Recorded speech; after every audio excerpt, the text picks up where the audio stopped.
Muito obrigado. Eu cumprimento a todos os presentes e aqui com particular destaque, Excelência Ministra da Administração Pública, Trabalho e Segurança Social. Cumprimento todos os magistrados judiciais e do Ministério Público presentes e aqui com destaque para o digníssimo Procurador-Geral da República Adjunto, Pedro Ngola. Cumprimento os oficiais das Forças Armadas e da Polícia Nacional aqui presente e permitam que também destaque a presença dos nossos parceiros sociais, o líder da UNTA, o líder da Força Sindical, e considerem todo o protocolo observado. Em poucos minutos, e a minha colega teve o cuidado de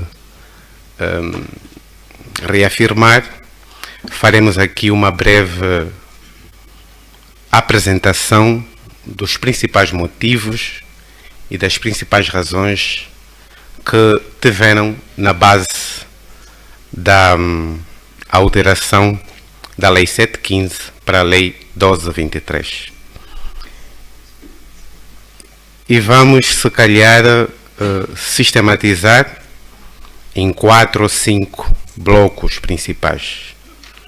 E o ponto de partida foi a leitura do contexto em que a Lei 715 foi esboçada e aprovada, que se alterou, quer a nível social, quer a nível econômico, quer a nível político.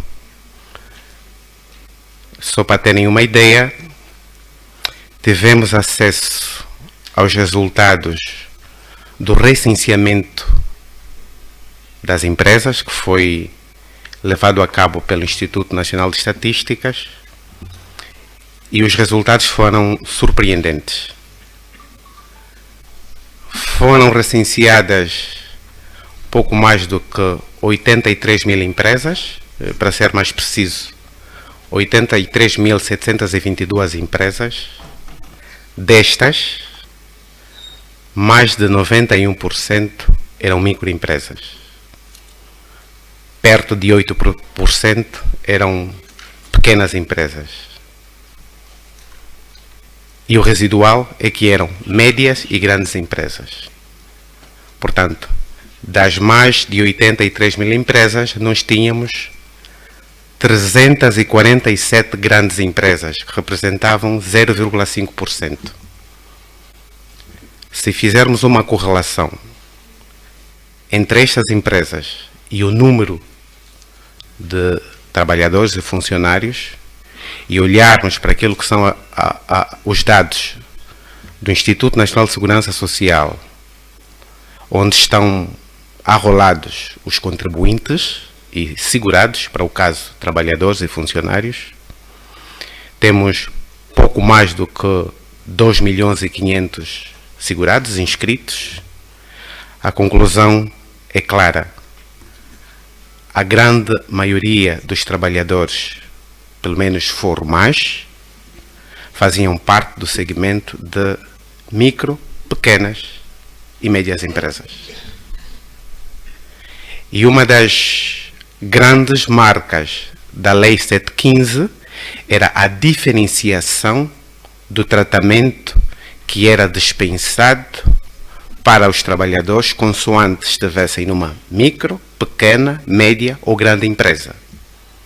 Resumindo, a nível das micro, pequenas e médias empresas, havia mais precariedade, quer no que diz respeito à duração dos contratos.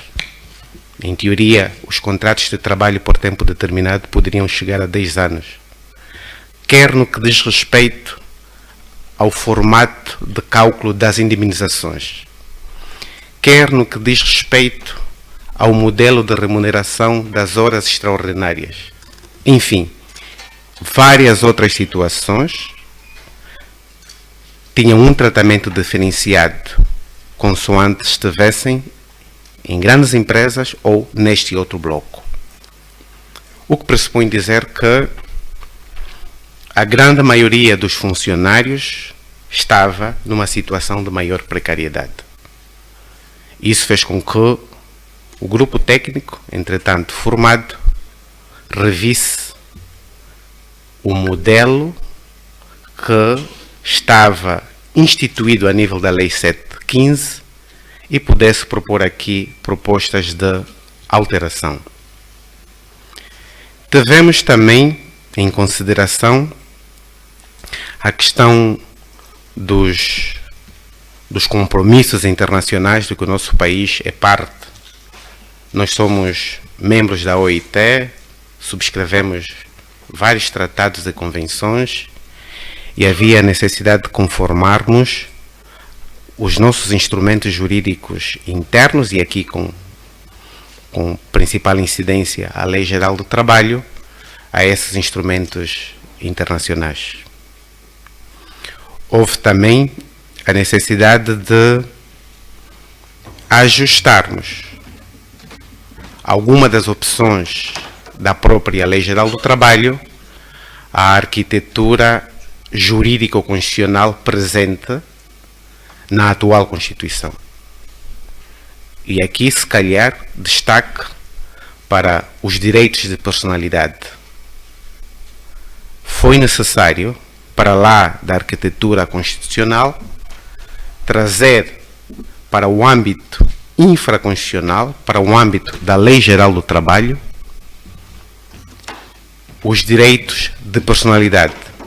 Porque se há alguns anos para cá as questões da privacidade, as questões da proteção de dados, as questões da liberdade de expressão eram marginais ou completamente estranhas ao contexto da conflitualidade laboral, hoje estão no centro dos conflitos laborais.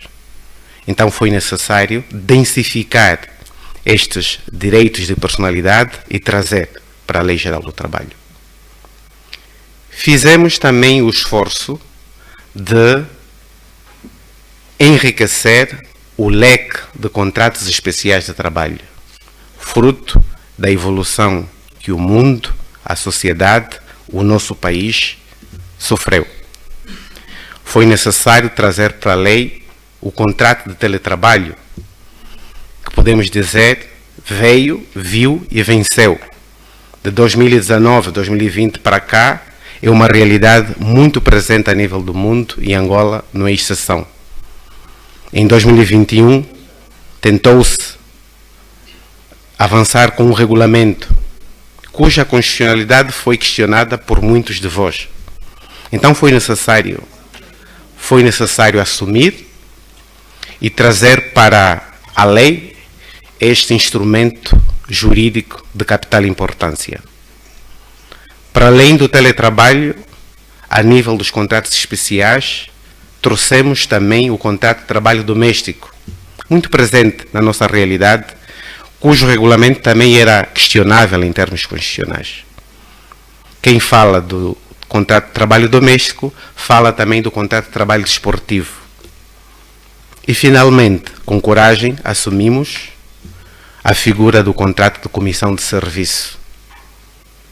E, consequentemente, assumimos o princípio segundo o qual a única forma de constituição das relações jurídico-laborais é por intermédio do contrato, seja este verbal ou escrito.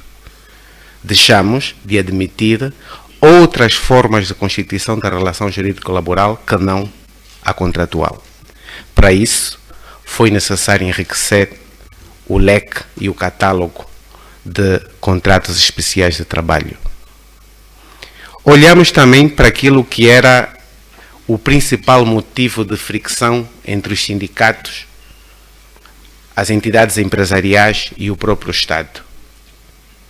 Aquele dilema da segurança e da flexibilidade, foi necessário que nós tivéssemos uma abordagem pragmática, corajosa e realista. E o resultado foi voltar à matriz do contrato de trabalho por tempo indeterminado como sendo a regra. Mas é importante que se diga, embora fosse escusado, dada a constituição da plateia, geralmente informada, mas é necessário que se diga de forma expressa que, tendo consagrado o contrato de trabalho por tempo indeterminado como sendo a regra, não deixou, porém, de ser possível a celebração de contratos de trabalhos por tempo determinado. Ainda é possível, claro está, de forma fundamentada, com prazos mais apertados. Hoje, em teoria, é possível até 5 anos. Todavia, à luz do artigo 15, salvo erro, estão lá elencadas as razões que justificam o recurso a esta figura de contrato. Duas notas finais para falar sobre o alargamento do catálogo de medidas disciplinares, para que pudéssemos sair daquela posição fatalística do 8 ou 80, saíssemos um bocadinho daquela variação da censura simples ou registrada para o despedimento e trouxemos outras alternativas. Foi também necessário reorganizar a temática referente aos processos disciplinares, introduzindo inovações como é a possibilidade de notificar o trabalhador por e-mail institucional. Foi necessário olharmos para a questão dos grupos empresariais e permitir que as empresas que estivessem organizadas em grupo fossem permitidas a fazer a mobilidade da força de trabalho no âmbito do perímetro grupal, sem grandes formalidades. Foi necessário assumir corajosamente a responsabilidade do Instituto Nacional de Segurança Social, a entidade gestora de proteção social obrigatória, em relação aos encargos para com os trabalhadores que estivessem temporariamente indisponíveis para trabalhar. Enfim, várias outras inovações foram feitas, que certamente, a nível dos seminários que se vão seguir a esta atividade, teremos a oportunidade de escalperizar.